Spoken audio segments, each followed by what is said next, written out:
Hi Aquarius, this is Amanda Nardosi. This reading is going to be for May 6th to May 12th. You also have a new moon in Taurus coming up on May 7th, so keep an eye out. I will be posting an astrological, like an intuitive astrology video where we look into the chart for EST time and for my current location, and then we can kind of see, I'll channel like collective messages and pull some cards, so it's a good time. Otherwise, you can go to other astrologers so you can figure out how the major aspects line up with your chart so that you can figure out how the energy affects you. But that being said, we're just going to dive into your reading. I'm just going to start channeling, so drop into your heart space. Let the dust spiritually, physically, and emotionally settle around and within you so that you can determine which messages are for you and which messages are for others. I will tune into my heart space all the same. I'm going to connect with Archangel Michael to keep me grounded and safe. Connecting with my spirit team and my angel guides to help deliver empowering messages for our Aquarius collective here. Study hard. I'm hearing study hard. Some of you might be in a time where you don't need to study anymore, but like your studies will continue next year because we are at that kind of endpoint for a lot of your studies. For some of you, if you're going into the summer, like keep studying hard. Something about continuing studies. Or if you're trying to gain a new skill, like keeping up with that.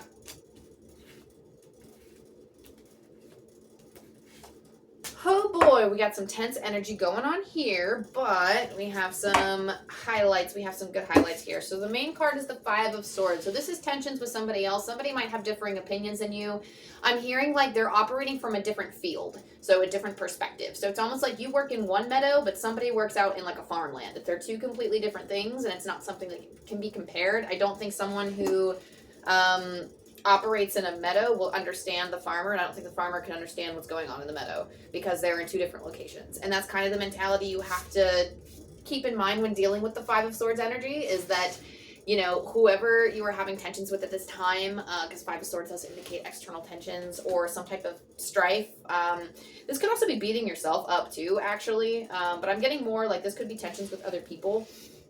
If it is with other people, then just understanding that there's like a different perspective and just letting that exist, letting that paradox exist of like, okay, they have their truth, I have mine, would help ease tensions a little bit more. For those of you that don't have any external tensions going on, you're like, I'm in harmony with everybody in my life. Okay, amazing, awesome. This could be like self-doubt. So this could be like beating yourself up about like, I'm hearing like actions made in the past is something that might haunt you to this day. So watching that you're not beating yourself up over that. That could be just the current situation as of now. Let's get into this energy a little bit more because I see these other cards applying to both situations I just described. We have the Ace of Pentacles and we have the Seven of Wands. This is a new financial opportunity. This is a new start. It's almost like you're given a new opportunity. So it's up to you whether you want to take it or not. Now, the Seven of Wands is about protecting something close to you. So the Seven of Wands is also a little defensive too, but I can't help but feel like you are protecting something, like you're protecting your finances or you're protecting your material resources. Some of you are really fighting maybe like, if you have the energy of somebody who's like, I don't know, the symbol I'm getting is like, oh gosh, like I'm not making enough money to like meet my bills, so I need to protect what I have. I need to protect my lifestyle. I need to protect, you know, the situation that I'm in. So some of you have families, so like protecting your families too, but you're going out and you're actually fighting for that. And that might lead some of you to take this financial opportunity as being like, okay, like I have something to protect.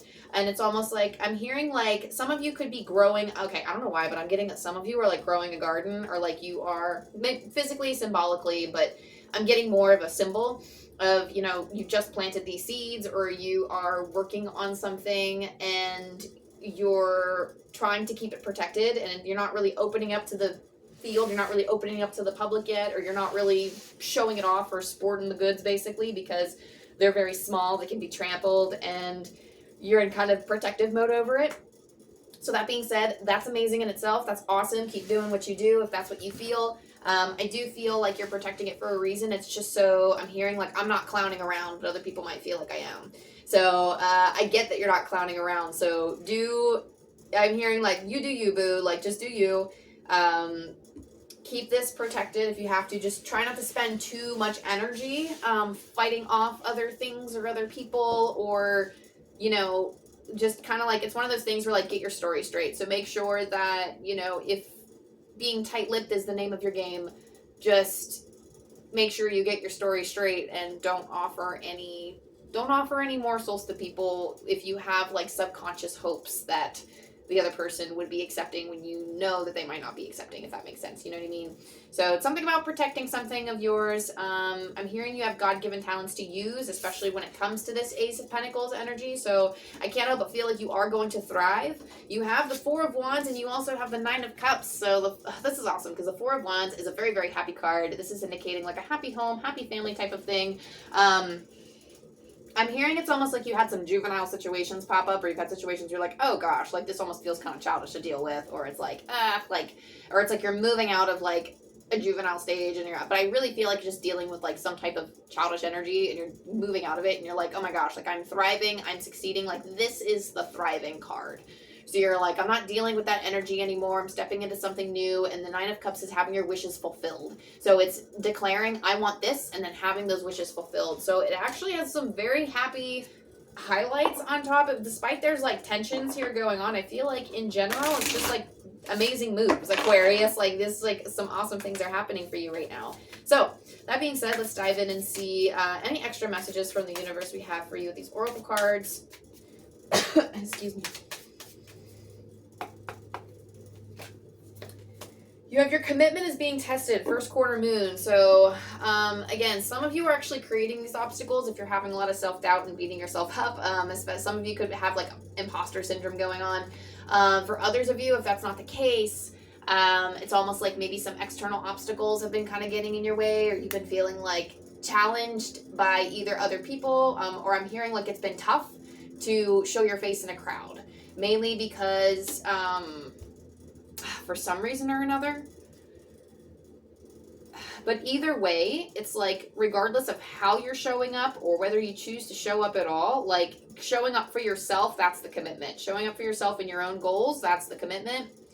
And these external challenges or obstacles, these are kind of like the tests. So Spirit just wants you to make sure that you're committed to yourself. And it's not like they're like purposefully testing you. It's just a natural part of life. Like challenges are just gonna come up. So dealing with those challenges, they could be testing your faith a little bit. They could be testing your commitment. There could be things that make you question if you're on the right path. And, you know, this is where you tune in. This is where you journal. This is where you figure out, is this really the one that I want to stick with? So try not to look too much into signs. Acknowledge that they're there, that spirit presences are there. But I also want to share that everybody else does not have the answer. Your friends, your family, your support system, your spirit guides, your angels, nobody has the answer but you. Your guides, their job is to present you with opportunities. Your angels are there to help you heal and to work with you on those things and just to help protect and all this other stuff. But if you can ask for assistance, but just know that you are the main creator of your life. Spirit helps co-create, but they need your input. So just understand that you have a lot more power here than you may have believed, or you just have a lot more power than you might feel. And sometimes it can be a really scary thing when you recognize how powerful you actually are. But just understand that, you know, your intuition knows what you want, because your intuition is you, right? So instead of asking, it's almost like, because I've caught myself doing this too, where I look to spirit guides and I'm like, should I do this or should I do that? And it's interesting because like sometimes I'll have a guide that go, I don't know, should you? Or they'll say, well, what makes you happy? Or what do you think? And they'll turn it on me to figure out for myself. And they'll show me different things along the way because they know me, and, you know, but I also know me better. So I do feel like this life is just, you know, when we come into life, we are learning about ourselves constantly. So trying new things is like the perfect way to learn exactly what it is that you want. But I do feel like, you know, have faith in your intuition of what it told you before when you started this journey. And then ask yourself if that still holds true. Ask yourself if you still want to uphold this commitment, right? So get to the root of why you ended up here. Get to the root of why you started your commitment to begin with, and then see if it still stands true for you. You also have New Moon and Virgo. Trust all will be well. This is basically trusting the process. This is like, you know, it's okay to have challenging situations pop up. Again, that's a normal part of life. So just trust that, especially since we have a new moon coming up, so that the fact that this is a new moon card is very telling. So new starts, new beginnings, especially with that Ace of Pentacles, it feels very fresh. So just know that when we're in this energy of change, it is impossible to see the road ahead. A very typical sign that I get, or a very typical symbol that I get from Spirit when I'm doing readings, is the staircase. A lot of people want to see 3 or 4 steps ahead, but the 3 or 4 steps up, up this staircase, they're always blacked out. They're in shadows. You can't see them. You can really only see 1 or 2 steps ahead. But that's on purpose, because if you understood, if you saw the whole staircase, first of all, life wouldn't be exciting. It wouldn't be fun. It wouldn't surprise you. And you would also be anticipating certain things. You wouldn't really be learning, because you wouldn't really be taking leaps of faith, you know? And because we are constantly co-creating in our present moment, those the 3rd or 4th step changes all of the time. It's going to look different depending on what we create for the 1st and 2nd step. So that being said, just trust the process. Trust that, you know, the light will be brought to those shadows once it comes to the present. So instead of focusing too much on the future, just trust that things are going to work out, because in hindsight, you'll be like, oh, I was worried about nothing. Or, oh, look, that was challenging, but I made it. Right? So just understand that. We also have, Lord, take charge with authority. So this is, again, acknowledging your own power. Leading with your faith in yourself, I think, is a really big thing. This is, I don't know why I'm getting this with you, Aquarius, but it's almost like tuning into your own authority. Tuning into, like, what do you think? What do you feel? Like, what do you think? What do you feel? How do you want to lead your life? What do you want to create? So this is basically what we were talking about before. Take charge of your life, take charge of the situation, and move about like you already know what you're doing, even if you're quaking in your boots and you're unsure, because that's just the whole fun of the game, right? Like, we are just a bunch of, if we were walking tarot cards, I always say that we're like knights, because we need to explore. We need to explore in order to figure out what we want. And you need to try new things to figure out what you want. And if you're younger, you might have to go out and explore more things. Or even if this is applicable even if you're older and you find that, oh, I wasn't really as adventurous in my life, like, you don't have to, like, book a flight, like, to, like, Egypt or Timbuktu or anything in order, like, to be adventurous, but trying things that are outside of your comfort zone. That's the only way I feel that you're really going to learn what it is you like to do or what it is that you want to do. You just have to try new things and figure out what feels right in the body, or what syncs up with you, like what sings to you, what makes sense. Okay? You also have the wall, obstacles. So obstacles being presented, we talked about these obstacles before, and since we already, like, kind of beat the fact into the ground, like with these obstacles, I'm going to pull the book on this so that we can get a little bit more insight with what Spirit is trying to say. Obstacles, being inconvenienced by life, detours, non-action. There are moments in your life when you are so geared up, so sure that you are on track, with such drive and momentum, that you are shocked and confused when you encounter a wall. This unpredictability occurs outside your ability to plan, regardless of if you've done everything right in alignment with the divine. It's imperative that you change your attitude now. This temporary roadblock is not an obstacle to blast through. This is not an invitation to push harder, cancel other plans, or worry about who will win or lose. This is a stopping point to enable you to slow down and contemplate the part of the manifesting equation that you and everyone else forgets. Life on life's terms will override your best laid plans. Yes, as inconvenient as it may seem, this experience is an important reminder that you are a human being, not a human doing. Perhaps you're being reminded of your mortality, or that you are but a small part of a bigger universe, where your destiny intersects with others. Your life may be meant to serve another purpose at this moment, and your attention meant to be directed elsewhere. Consider that this place of temporary non-action is exactly meant to be for you. Perhaps it's because all you desire and have set in motion needs time to coalesce into form on the other side. Could it be that all the elements are not yet in place for its manifestation to be for the highest good of all? Patience is required now, and the wisdom that this might be a great time to take a break and contemplate gratitude. What is truly yours will never be walled off from you. So again, this is just that taking a little bit of time, a little bit of patience.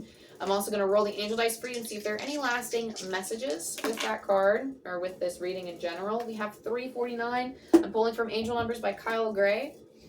And I always read these messages twice.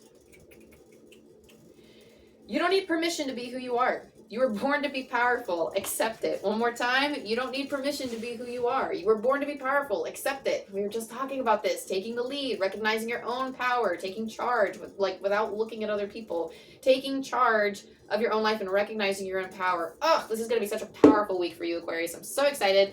If this resonated with you in any way, please like and subscribe down below if you want to keep following me for more. Leave a comment down below and tell me how this resonates with you, because I would love to see how you're stepping into your power this week. If you want to learn tarot with me, I have postings up on Instagram. I'm also going to link my Facebook, and those talk about like individual tarot cards and how I have channeled like the different types of messages that I've channeled through each card. So that's very exciting. If you wanted a personal reading from me, they do tend to be longer and a lot more detailed. Very excited. Sometimes loved ones on the other side come through too. It's never a guarantee, but I have been doing a lot of readings recently with mediumship, so sometimes that does come through.